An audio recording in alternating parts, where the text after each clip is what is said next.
Plataforma digital nuestro, Marcelo Lagos. Marcelo, ¿cómo estás? Muy bien, Eduardo. Hola, ¿cómo están ahí todos, Mari? Hola, Marcelo. Aquí atento acompañando este terremoto que nuevamente sorprende a Taiwán. Cuéntanos, Marcelo, porque decíamos, ¿no? Es el más destructivo en 25 años, un 7.4, pero se ve muy potente. ¿Cómo se explica eso? ¿Tiene que ver con la profundidad? Mira, acá hay varios elementos. Primero que nada, partamos del contexto. Taiwán, al igual que las costas de Japón, al igual que las costas de Chile, son países ciertamente que enfrentan, son parte del cinturón de fuego del Pacífico, ¿cierto? Donde placas, en este caso placas submarinas, interactúan con placas continentales, grandes placas, y estas zonas de contacto, estas zonas convergentes, ¿cierto? Son lugares donde ocurren los terremotos más grandes del mundo. Taiwán no es la excepción.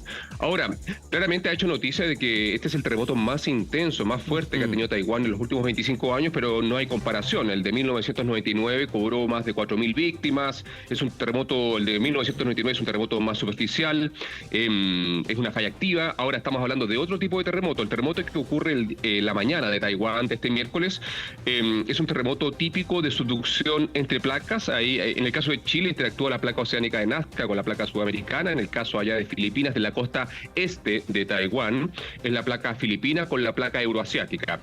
Es un proceso de subducción, es un terremoto que técnicamente en promedio tiene una profundidad superior a 30 kilómetros, pero probablemente la zona que se desplazó de forma más intensa está más hacia superficie, y es por eso que, como bien explicaban ustedes, se ven esos movimientos tan intensos en la azotea de la piscina, y la gente que no se puede mantener en pie. Pero comparativamente, hasta el momento, estamos hablando, bien, ustedes también lo decían, ¿cierto? 7 víctimas, que podría ir aumentando, pero no imagino que sea mucho más en comparación con terremotos como, por ejemplo, el que ocurrió el año pasado, el 6 de febrero en Turquía, por falla activa, donde murieron cerca de 50.000 personas y más de 5.000 edificios se fueron al piso. Marcelo, pero igual impacta, porque nosotros un terremoto aquí en Chile de 7,4... prácticamente no hay destrucción. Aquí vimos edificios enteros que se desplomaron, y ahí yo no sé cuál va a ser el recuento de víctimas fatales. Me imagino que va a ser bastante mayor que el que conocemos hasta el momento. ¿Por qué tan destructivo?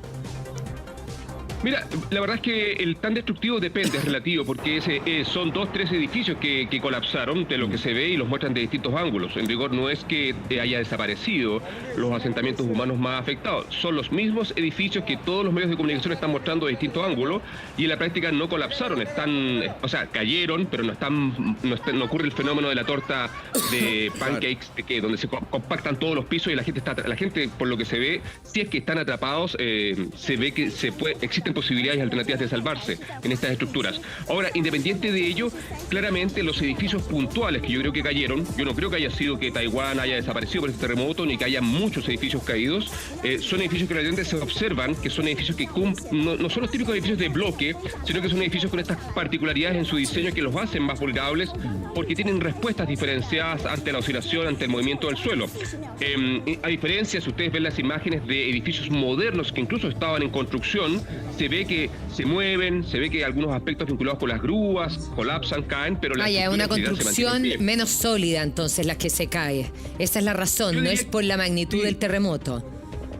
Yo diría, claro, el movimiento influye, pero yo diría que por lo que se ve en las imágenes, los puntuales edificios que presentan daño importante son edificios de una data superior, más antiguos, y probablemente tienen un tema con su diseño y cómo se comporta y responde. Por ejemplo, esas imágenes que está mostrando, ahí hay un edificio en construcción, claro, que es altísimo. Y no le pasa nada. Entonces, lo que se cae son aspectos de herramientas. El andamiaje, claro. Por lo tanto, a diferencia del edificio que colapsó. Ahora, la verdad es que, como tú bien dices, Mari, ese tipo de terremotos con esas características no genera destrucción o ese tipo de colapsos en Chile. Claro, ese edificio es un edificio que es raro, o sea, no es raro, pero no es el típico edificio estándar que es un bloque bien arraigado, una estructura más que conversa de mejor forma con el movimiento del suelo.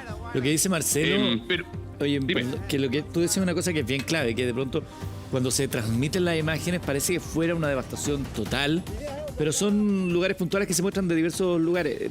Por ejemplo, lo que pasó acá en Chile para el terremoto del 2010, las imágenes que se veían en Europa daba la sensación de que Santiago hubiera sido arrasado. Mi mujer, que estaba en ese minuto en India, veía las imágenes y la percepción y lo que informaban era que poco menos que ya no existía Santiago. Es en ese verdad. momento. Es verdad, me pasó en 2010 cuando estaba en Colombia y veía las imágenes por las cadenas internacionales y claro, lo que dice Marcelo tiene toda la razón. Marcelo, una pregunta antes de darle pase aquí en cortito.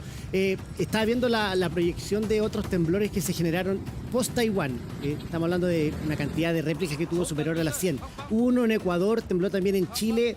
Inmediatamente uno trata de concatenar los hechos. ¿Hay alguna relación entre uno y otro más allá de que estemos en el mismo anillo del fuego del Pacífico?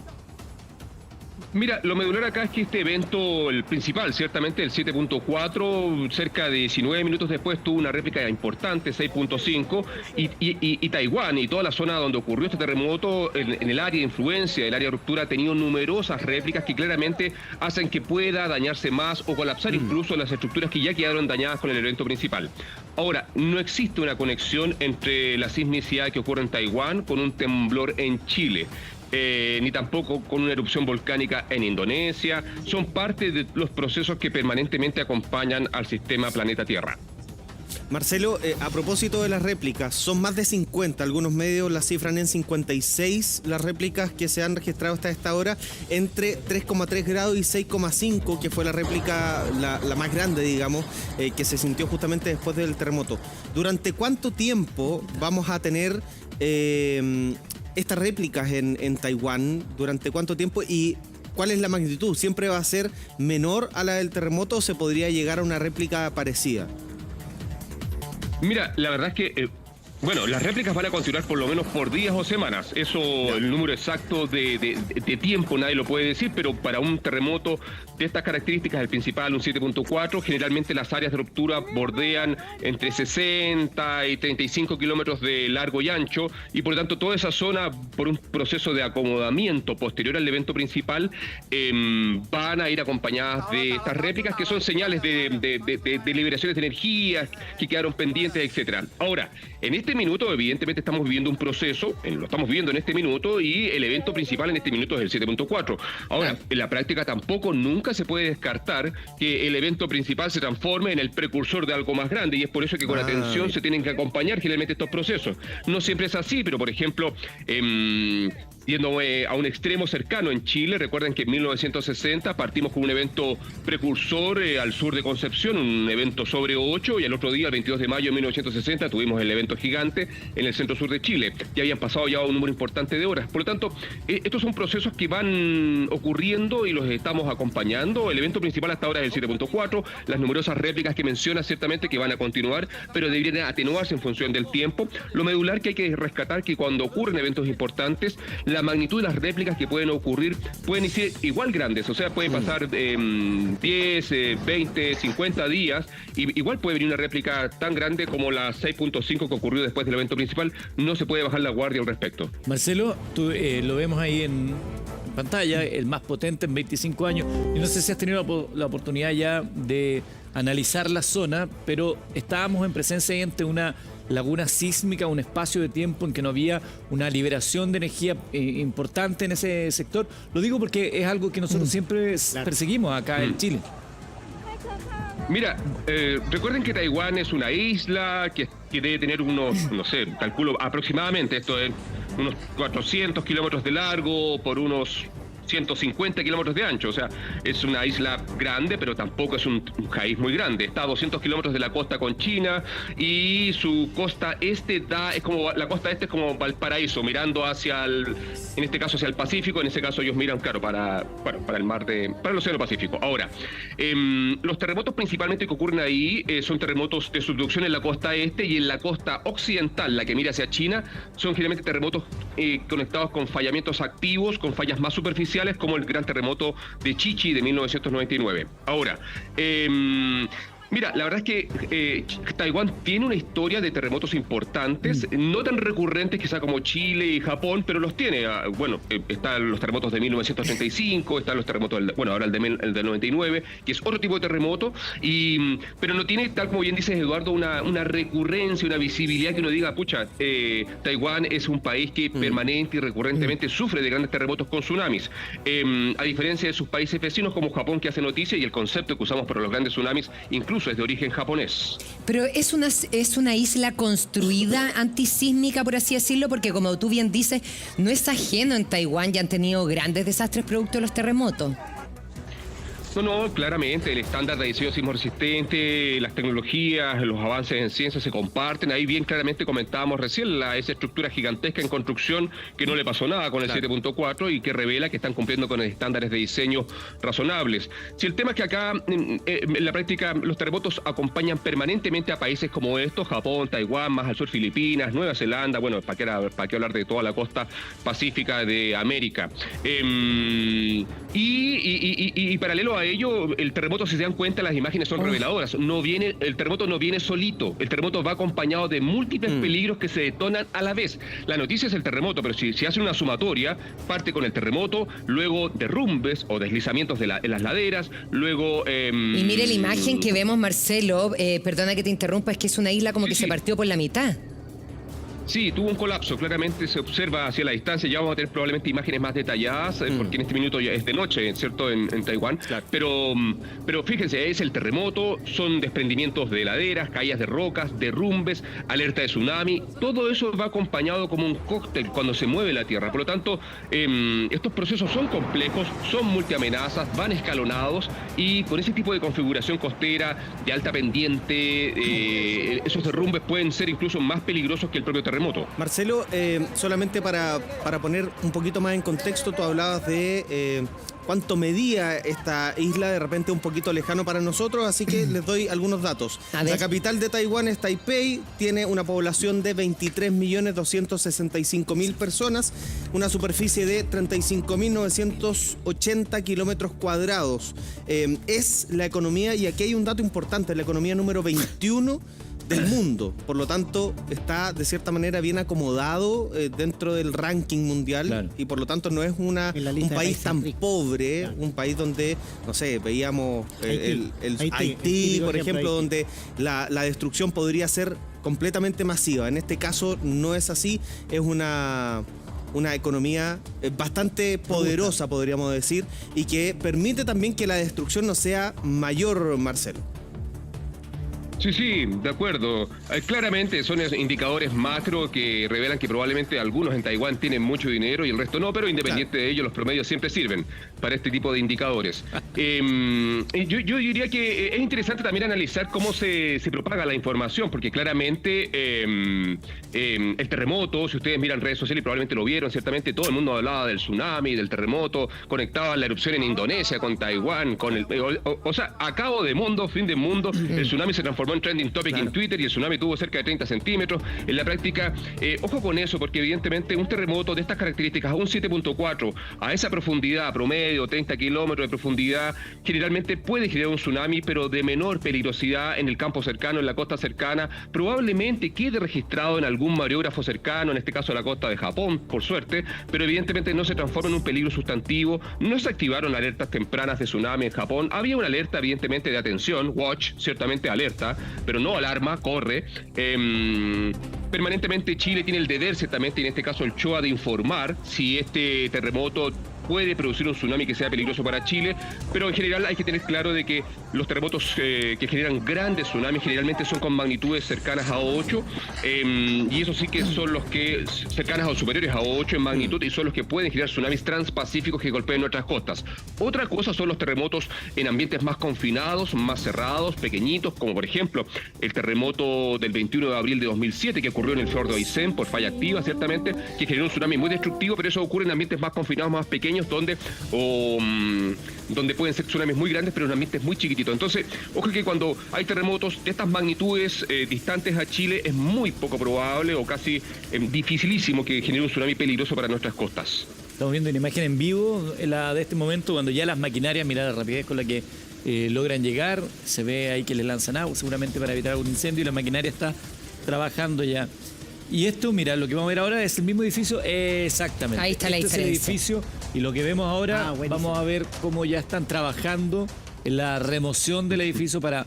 Claro, no lo derrumban así de a tontas y locas, como la Torre Pisa, sino que lo empiezan como a desbaratar de a poco. Sí, Marcelo, tú decías que no existe una concatenación, la palabra, no sé si está bien ocupada, entre lo que ocurre en Taiwán y lo que podría ocurrir en Chile. Tú lo descartas, pero... ¿cuándo podríamos preocuparnos con respecto a algún tipo de estos terremotos que puedan tener un efecto en nuestro país, o no existe ninguna relación si ocurre un fenómeno como esto en otras latitudes? Mira, la verdad es que, como lo he dicho otras veces, todo depende de la escala. O sea, si ponemos... la Tierra está viva. Y todas estas señales son que tal como te sale una espinilla por ahí de repente, revelan que en la superficie, en nuestra piel ciertamente, siempre están pasando cosas porque estamos vivos. La Tierra está viva y si pones todo en cámara rápida y empiezas a mover la Tierra en cámara rápida, todo está pasando a la vez. La erupción en Indonesia, el terremoto en Taiwán, el sismo por acá. La Tierra está en permanente, es un sistema vivo, activo y por lo tanto, mirándolo todo como un sistema desde lejos, todo está interconectado. Ahora, demostrar directamente esta interconexión con un terremoto específico en un lugar que influye en otro lugar, eso no se ha demostrado de forma, hoy día no existe una metodología robusta que permita decir sí, hay una interconeción directa. Claro, esa creencia probablemente que exista. viene para acá, que dice la gente, si tembló en Japón, viene para acá, esa es como creencia popular, ¿no? No, claro. No, yo invitaría sencillamente a que entendamos que al igual que las costas de que Taiwán, que Japón, Chile está permanentemente expuesto al peligro sísmico. Claro. Y eso implica y eso es un peligro inevitable. Cuando hablamos de algo inevitable, quiere decir que sí o sí va a ocurrir. Y por lo tanto, cuando algo es inevitable, lo que yo tengo que hacer es fortalecer el aprender a convivir con ese escenario. Obvio, que es lo que hemos hecho también. Sí, y Marcelo, ahí claro. Tú decías, para que nos quede claro, este terremoto en Taiwán no va a tener ninguna secuela en Chile, ¿cierto? Porque se decía, bueno, va a haber muchas réplicas, estábamos hablando recién, o en otros países podría haber alguna consecuencia. ¿Aquí nada de nada? Aquí puede haber un terremoto en este segundo sin ningún problema con Taiwán o sin Taiwán. O sea, en la práctica nadie puede descartar la posibilidad de que en Chile ocurra un terremoto a lo largo de todo nuestro territorio. Pero no estaría asociado. Claro, pero no existe una conexión directa entre el terremoto en Taiwán y la posibilidad de un evento en Chile. Pero eso no quiere decir que en Chile tenemos que estar tranquilos o bajar la guardia, sino que aprender de que la probabilidad siempre es alta. Marcelo, hay más datos que entrega la NFA, que son los bomberos en Taiwán, que dan un último reporte. 28 casos de colapso de edificios, claro, 17 casos en el condado de Hualien. Un caso en el condado de Yilan, sí, 28. Hubo 3 accidentes de montaña, dicen, 2 de los cuales se resolvieron y uno de los cuales donde hay 12 personas quedaron atrapadas en un sendero. Hay 8 túneles en Hualien con muchas personas atrapadas, dicen los bomberos, y las operaciones de búsqueda y rescate están en curso. Y además, actualmente, dicen, hace un ratito nada más, hay 16 tramos de carreteras bloqueados y 6 tramos de carreteras dañados. Ese es los bomberos de Taiwán que dan cuenta de esta hora. Marcelo, hace un rato cuando veíamos una imagen de este edificio que, como tú lo decías, no se derrumba, sino que se sienta hacia un costado, lo que permite también la evacuación de las personas, ¿no? Que un poco lo que vimos en Concepción. No es lo mismo que el edificio se desmorone y que caiga encima de la gente, a que colapse hacia uno de esos costados y tenga la gente más posibilidades de escapar. Y aquí vemos cómo se está en este momento, esas imágenes en vivo, de cómo lo están desbaratando la maquinaria. Me pareció que querías comentar algo al respecto. Bueno, probablemente viendo las imágenes, primero que nada destacar el actuar rápido, ciertamente, en el proceso de limpieza y reconstrucción, pero particularmente probablemente hay departamentos y estructuras habitadas al lado, ciertamente, que están sin riesgo de colapso y por lo tanto, porque si esto hubiera estado despejado esta área, probablemente se demuele esa estructura, pero para evitar el riesgo del área de influencia y pero los eso van como picoteándolo. Claro, se hace esta cirugía, ciertamente, de desmantelación en lo posible. Pero yo creo que hay que mirar con atención. Yo les aseguro, esto es así siempre, cuando hay terremotos de estas características y, como bien se explicaba recién, que ya van 28 casos de edificios confirmados que tuvieron Yo lo encontré colapso. harto. Yo no sé qué te parece a ti eso. No, es importante. Yo creo que se puede conectar con la data de los eventos, se puede conectar con las singularidades en sus diseños que los hacen ser estructuras que tienen cosas innovadoras, entre comillas, pero que al final de cuentas debilitan la estructura ante el movimiento del suelo. Pero lo que va a pasar es que en pocos días va a llegar una comisión internacional, que generalmente siempre ocurre, y que van a hacer un levantamiento detallado y una caracterización detallada de el por qué estos edificios colapsaron. Es una especie de autopsia y a partir de eso les aseguro que en menos de 2 semanas vamos a tener un informe detallado que nos explique esto. Así a la distancia, con las imágenes que tenemos, lo único que yo puedo decir es que son edificios relativamente de una data no reciente, no son eventos de edificios modernos los que presentan señales de colapso, y gran parte de las imágenes que yo he visto singularidades, como ese edificio que está en una esquina que colapsa, que es un edificio que tiene un diseño particular, es medio piramidal, con una más creativo. No tengo claro, la creatividad se valora, pero no siempre la creatividad conversa con un diseño que se adapte de buena forma cuando ocurren terremotos de estas características. Entonces hay que entender los cimientos, hay que entender las características de la estructura, y eso no, claro, ese es un edificio con singularidades claro, son diseños bonitos, pero lo bonito no siempre es muy seguro. Sí, pero eso, ojo, que eso se va a saber con detalle cuando se hagan los informes técnicos respectivos de por qué ocurrió estos colapsos. Marcelo, Kevin daba la cifra de personas atrapadas, 131, que es una cifra bastante importante. La estadística, ¿qué dice de la supervida? Estamos hablando de que en las primeras horas estamos viendo cómo están removiendo escombros ahí, pero en las primeras horas me imagino que son claves para tratar de sacar con vida a estas personas. Ahora, cuando no hay este fenómeno de la torta de los edificios que aplastan, evidentemente la esperanza de vida aumenta, pero el trabajo tiene que ser rápido, entendemos, ¿no? Sí, absolutamente. O sea, personas lamentablemente atrapadas en estructuras colapsadas. El planeta entero tiene mucha experiencia y lo vimos. Recuerden ustedes las imágenes del terremoto de Turquía que tuvimos el año pasado, en febrero, donde no olvidemos, o sea, fueron más de 50.000 víctimas, más de 5.000 edificios al suelo. Y no hay comparación. Ahora, es otro tipo de terremoto, es un terremoto más superficial. Ahí probablemente hay temas de corrupción en la construcción, que es un tema paralelo y no menor, pero independiente de ello, recuerden las imágenes que pasaban las semanas y todavía seguían rescatando gente. Entonces, todo depende de las características de los espacios de vida que quedan en estructuras colapsadas, pueden marcar la diferencia. Y no pongo en duda que Taiwán, junto con el apoyo de los países vecinos como Japón, que ya está colaborando, recuerden que Japón ya informó su primer ministro que estaban enviando toda la colaboración para acompañar el proceso del manejo y gestión de esta emergencia, por ejemplo. Marcelo, parece una obviedad, pero igual explícalo por qué un terremoto superficial es mucho más peligroso o causa mayores estragos y tragedias que uno más profundo. Bueno, Mari, la verdad es que también eso se conecta con la magnitud. Generalmente subestimamos las magnitudes. Un evento con magnitud cercano a 8 o superior es un evento grande. Un evento con magnitud sobre 9 es gigante, como el de 1960, 9.5. En cambio, un 7.4, generalmente en Chile, algunos creen que es un evento que no produce daño y les parece raro y particular. Pero como tú bien dices, Mari, todo depende de la localización del evento. Y particularmente la profundidad es un parámetro sustantivo en ello. Generalmente, entre más superficial el evento, la intensidad del evento, no la energía liberada, puede ser un 7.4, pero la intensidad aumenta a medida que me acerco a superficie. Y eso claramente se puede exacerbar aún más dependiendo del tipo de suelo, dependiendo de la profundidad de las aguas subterráneas, dependiendo de la materialidad de la estructura que habito, dependiendo de múltiples variables que combinadas pueden hacer que yo sea más susceptible de ser afectado por dónde estoy, dónde me localizo. Y es por eso, por ejemplo, de que los terremotos de fallas activas, que generalmente son más superficiales que este tipo de terremotos, son tan peligrosos como lo que pasó en Turquía o con todo el temazo que permanentemente se discute en Chile asociados a fallas activas como la falla de San Ramón, la falla Marga Marga y otras fallas que acompañan nuestro país. Marcelo, veíamos también dentro de la gran cantidad de imágenes que han llegado de este terremoto en Taiwán, el más potente en 25 años, imágenes de una carretera donde los vehículos se detienen. De hecho, había un bus que se cimbraba de un lugar a otro, vuelto loco. Entonces aquí comentábamos que la importancia de detenerse al momento de estar en una carretera ante un evento de esta naturaleza, que es como lo que se ha dicho a veces, haciendo el paralelo de si el terremoto no te permite estar en pie, por lo tanto es un terremoto de magnitud importante. Recordemos cuál es la recomendación que se hace para la gente que va en un vehículo, por ejemplo, o para aquellos que están de pie ante un evento de esta naturaleza. Mira, concuerdo con lo que has visto y lo que mencionas, Eduardo, es la forma, todo depende también del contexto, ¿cierto? Todo depende si estás en una carretera con la ladera de montaña de alta pendiente.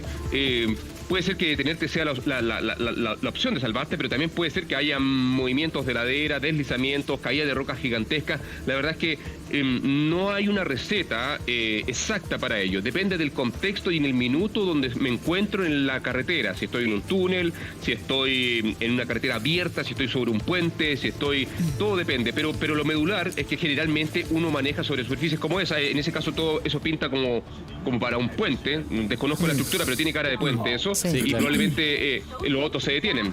Pero ¿Qué hay que hacer ahí? Detenerse... No, tú tienes que quedarte en el vehículo. Es quedarse en el vehículo y estar atento. Y si la cosa se pone más complicada, puedes bajarte, pero quedarte al lado del vehículo es lo que se recomienda.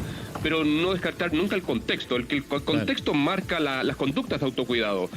Porque puede ser que estés al lado, estacionado al lado de un camión que transporta combustible.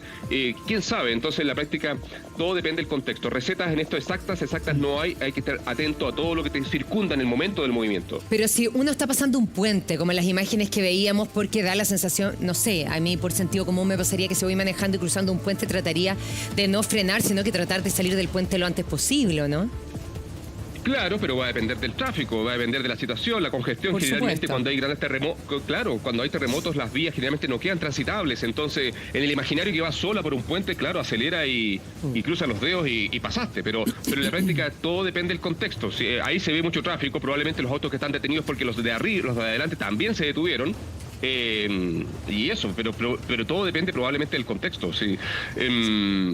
En la práctica, y si el puente colapsa ya es otra historia, lo vimos cuando pasó, las caídas que tuvimos en, no sé, acá en la circunvalación Américo Vespucio en Santiago de Chile el 2010, claro, que varios tramos cortos colapsaron, lamentablemente, y tuvimos víctimas, y ahí hubo un aprendizaje importante de cómo se acoplan hoy día, ciertamente, ese tipo de carreteras a las estructuras que los contienen, estas T, ciertamente, y un avance en ello, y así nuestras normas se van mejorando cada vez que ocurren grandes eventos. Pero en general, generalmente las víctimas que tenemos por terremotos no son las que están en vehículos, independiente que pueden ser, pero lo mayoritario es las personas que van por la calle, caídas de elementos que nadie vio venir, edificios que pueden tener daño estructural, colapso, como las imágenes puntuales que estamos viendo ahora en Taiwán. Ese tipo de elementos son los peligrosos. Y todo lo que acompaña, ciertamente, como mencionábamos aquí, a un terremoto, ¿cierto? Los incendios, las explosiones, los movimientos en masa, ciertamente, los derrumbes, y en este caso los tsunamis también, que son eventos que pueden ir acompañados de grandes terremotos, como los terremotos de subducción que en este caso ocurre en Taiwán, aunque el tsunami que ocurrió aquí fue principalmente instrumental, y si hubo y si ocurrió una amplitud o a una altura de ola mayor, probablemente fue en el campo cercano o superior a 1 metro, no más que eso. Quizás una marejada es más peligrosa que ese tsunami. Estamos viendo la imagen del antes y el ahora, el edificio que colapsa, ahí lo ve usted, y luego el trabajo que se está desarrollando en este minuto. Son las 7 de la tarde con 32 minutos en Taiwán. Esa es la imagen que está viendo usted de cómo la maquinaria está trabajando en este instante para desmantelar este edificio que quedó ahí colapsado. Nos llamaba la atención que cuando se hacían unos acercamientos se veía un oso de peluche en una de las que era probablemente una habitación dentro de ese edificio. Eso que está viendo usted es totalmente en vivo. 7 de la tarde, 32 minutos es la hora en Taiwán. Ellos tienen un GMT +8. Ese es el uso horario, uso con H, por cierto. Uso horario en Taiwán, la imagen en vivo, y lo que veíamos antes es cómo quedó el edificio. Y lo interesante de todo eso, lo interesante, y lo destaca Marcelo, la rapidez con la que confluyen todos los equipos de trabajos, la maquinaria, las obras públicas. Claro. La necesidad de hacer esto rápido, ¿no? Acá habríamos pasado un par de días, por lo menos. Es verdad. Tenemos 11 horas de diferencia con Taiwán y hay más cifras. Actualicemos las cifras y seguimos conversando con Marcelo Lagos. Vamos, hasta esta hora, cuando son las 7 de la tarde con 34 minutos en Taiwán, hay 9 víctimas fatales confirmadas por el gobierno. 882 personas heridas. No han querido entregar el detalle de la gravedad de estas heridas. Por lo tanto, no sabemos cuántas personas están en riesgo vital, por ejemplo. Hay todavía algunas personas que están atrapadas. Se hablaba por parte de los bomberos. Desaparecidos en el fondo hasta el momento. También, y es una cifra bastante grande. Hace un ratito se decía oficialmente que había 56 réplicas, pero veo varios medios de comunicación diciendo que son más de un centenar de réplicas. A esta hora que se han sentido, la más grande de ellas fue de 6.5 grados. Hay 18 vehículos de bomberos, 176 personas y 11 perros de búsqueda trabajando en el epicentro de esta emergencia. Otro detalle no menor: hubo 7 hospitales que sufrieron daños, pero solo uno de ellos no está operativo en Taiwán. El resto está funcionando como puede, pero está funcionando. Hubo caída de azulejos, caídas de techos parcialmente, grietas en la pared y cortes de electricidad, pero casi todos los hospitales en Taiwán están funcionando, según reportan varios medios internacionales, y lo decía hace un ratito los bomberos de Taiwán, la NFA, cifraba y entregaba más antecedentes que hubo 28 colapsos de edificios, 3 accidentes de montaña, 8 túneles con personas atrapadas y 16 tramos de carretera bloqueados, 6 tramos de carretera dañados. Es parte de lo que deja el terremoto más fuerte en 25 años en Taiwán. Sí, lamentablemente esto está recién comenzando en términos de conocer las personas afectadas, porque hay muchos desaparecidos, como tú decías, más de 800 personas heridas. Y ahí, Marcelo Lagos, tú explicabas un poquito al inicio las réplicas. ¿Se acuerdan, por ejemplo, para el terremoto de 2010, que nosotros tuvimos cientos de réplicas, incluso sismos también? ¿Qué se puede esperar para las próximas horas en Taiwán en ese sentido, Marcelo? Las próximas horas, Mari, van a ser de réplicas. O sea, claramente las réplicas después del evento principal son muy frecuentes e intensas después en este caso el 7.4, así lo vimos con el 6.5 que ocurrió 19 minutos después, y en función del tiempo van a ir atenuándose, pero este proceso de réplicas va a acompañar toda esta zona afectada por días o semanas sin ningún problema. Claro, por supuesto, y es lo que es habitual que suceda. Explícanos un poquito, para así tú con lo didáctico que eres, Marcelo, ¿por qué se producen estas réplicas? Y si, como ocurrió aquí en el 2010, podrían haber no solo réplicas, sino que también sismos mayores. Bueno, la verdad es que este terremoto no ocurre por casualidad, ¿cierto? Estamos hablando de que la costa este de Taiwán, que mira hacia el Océano Pacífico, está localizada frente a una zona de subducción, tal como Chile. En este caso hay una placa oceánica, la placa de Filipinas, ciertamente, que interactúa con la placa euroasiática. En ese caso, en nuestro caso chileno sería la placa sudamericana. Y ambas placas convergen, ¿cierto?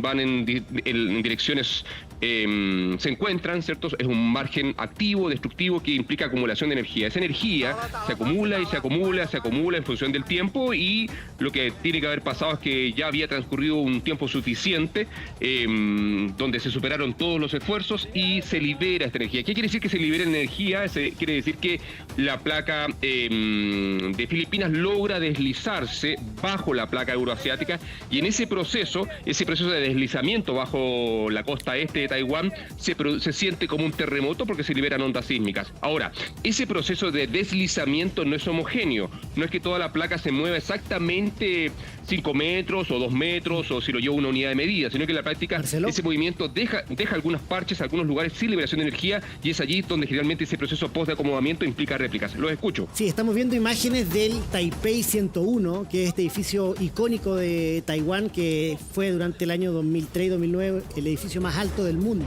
Y acá se hace la diferencia, ¿no? Lo que tú marcabas, de un edificio bien construido, sólido, concreto, ¿cierto? Pero que se mueve de una manera impresionante. Lo estamos viendo ahí en las imágenes. De hecho, cuando hay una cámara en vivo de la noche de Taiwán, se ve iluminada la ciudad y se ve precioso. Pero este edificio resiste de muy buena manera. Estamos hablando de un edificio de 508 metros de altura. Estamos hablando... 508 metros. Fue el más grande hasta el 2009 del mundo. Costanera tiene 300 y algo. Para que se hagan una idea. Mira, ahí está la imagen nocturna de ese edificio. Esto es en vivo. Eso es lo que hablábamos antes, Marcelo, ¿no? Construcciones bien hechas, que son altísimas, que resisten, y otras que no, evidentemente lo hacen, como lo veíamos en la imagen anterior. Y te agrego, mira, esta es la imagen en vivo, ¿no? Exactamente. Confírmeme eso. Tú ves una ciudad, se ve normal. Las luces, el skyline, sí, como se le dice a este dibujo de los edificios cortados sobre el cielo, se ve, pareciera normal, que no hubiera pasado nada, Marcelo. Y eso a mí me sorprende. Yo creo que es una lección de cómo se vuelve a la normalidad con prontitud. Sí, bueno, hay que poner sí el acento en que Taipei, que es la capital de Taiwán, ahí no fue el terremoto. Perfecto. Y por el terremoto el Taipei está para el otro lado. En este caso, el terremoto fue para la costa este, pero igual tienen que haberlo sentido, se asustaron, pero habría que mirar la imagen con más detalle cuando realmente el terremoto lo tengan bajo sus zapatos. Ahora, no pongo en duda, evidentemente, que esos edificios modernos y sofisticados desde el punto de vista de la ingeniería deberían, ciertamente, comportarse de forma adecuada ante la amenaza sísmica. Claro, hay distintas imágenes que estamos registrando a esta hora en vivo y en directo, porque allá es de noche ya, lo veíamos en una imagen en el edificio que tenemos, por ejemplo, en pantalla, que está pasando en vivo y en directo. También gente, por ejemplo, que está jugando básquetbol, o sea que a propósito que decíamos un poco cómo la gente retoma la normalidad. Bueno, estas son imágenes en vivo y en directo desde Taiwán.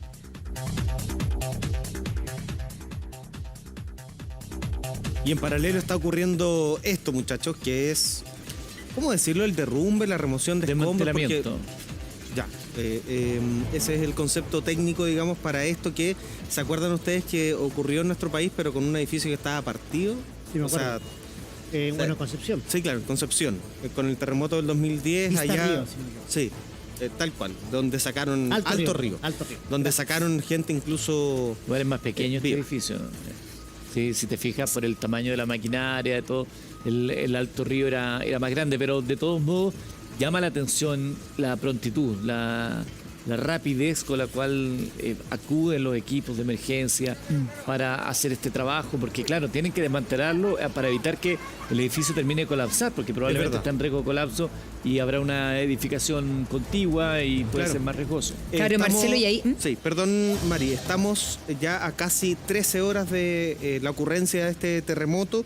Fue a las 7:58 de la mañana en Taiwán, por eso fue muy pegadito a nuestras noticias, digamos. Sí, claro. A las 8 o 7 de la tarde acá. Nos hubiera pillado en la mini reunión de pauta nosotros, antes de terminando las noticias. Justamente. Pero es importante también, Marcelo, ahí el horario que nos da Kevin casi a las 8 de la mañana, porque prácticamente es en el horario punta. O sea, esto podría haber sido, claro, muy desastroso por el horario, porque nosotros el terremoto 2010 nos pilla a las 3 de la mañana, la gente durmiendo, pero cuando la gente ya está en las calles o está en los edificios, la probabilidad de tragedia es mucho mayor, Marcelo.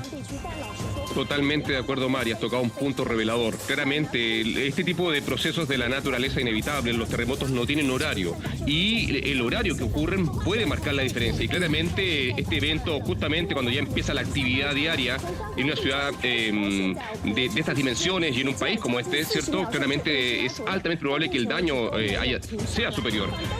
Pero las imágenes nos revelan que hasta el momento creo que van 9 víctimas y que probablemente van a aumentar, pero no imagino que sea sustantivo de ello. Y como bien explicaban, una veintena de edificios colapsados que probablemente van a haber razones explícitas del por qué ocurrió, pero claramente el tiempo marca la diferencia. Terremotos en Chile grandes como el 2010 nos encontraron en las casas, generalmente en nuestros hogares, contenidos, ciertamente todos unidos, la familia coordinada para evacuar.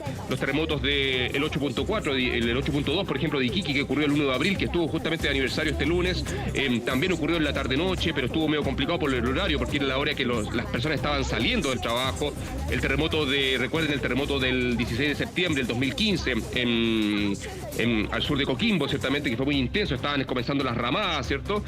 Todo depende del horario, la luna llena que tuvimos para el 2010 y la gente que pudo evacuar del tsunami porque la luna lo iluminaba todo, etcétera. Sí, claro, estábamos recién viendo imágenes en la pantalla, Marcelo, para que tú también la comentes. Eso fue con el terremoto, esas son imágenes de ayer, y cómo está ahora en vivo y en directo. Eso que nosotros tenemos como medios de comunicación en la actualidad, de poder mostrar imágenes en vivo y en directo desde Taiwán, ahí probablemente, porque estamos viendo las grúas, quizás van a empezar a demoler, Marcelo, por lo que podemos ver en imágenes. No, por supuesto, ese edificio rarísimo, ¿cierto? Y con sus singularidades pagó el precio del movimiento del suelo.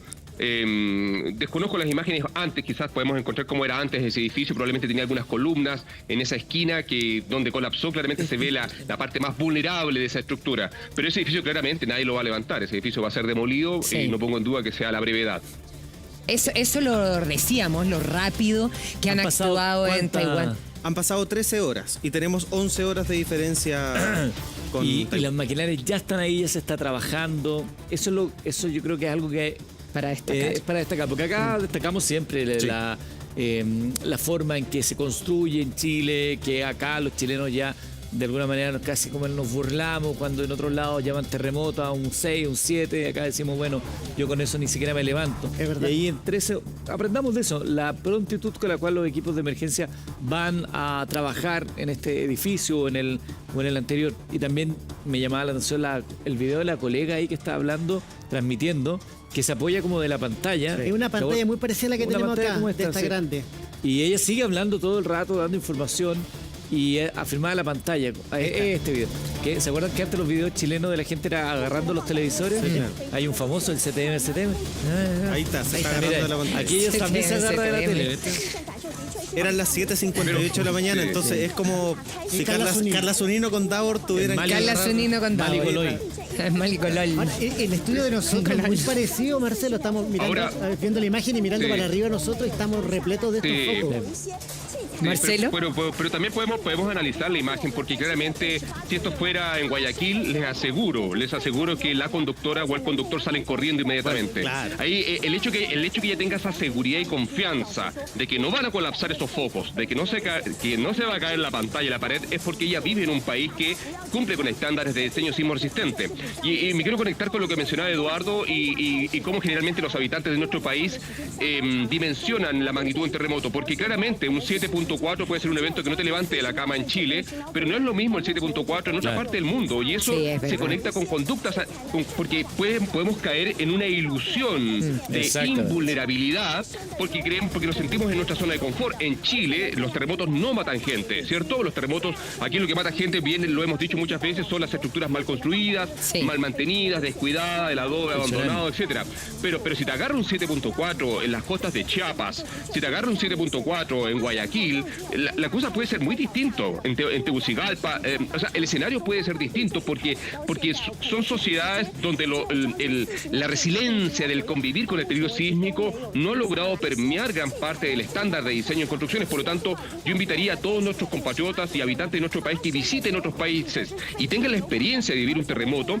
Por muy pequeño que crean que es la magnitud, puede ser que esa estructura colapse, y por lo tanto las conductas de autocuidado tienen que adaptarse a las sociedades y culturas que yo estoy visitando. Mira, estamos viendo la imagen de esta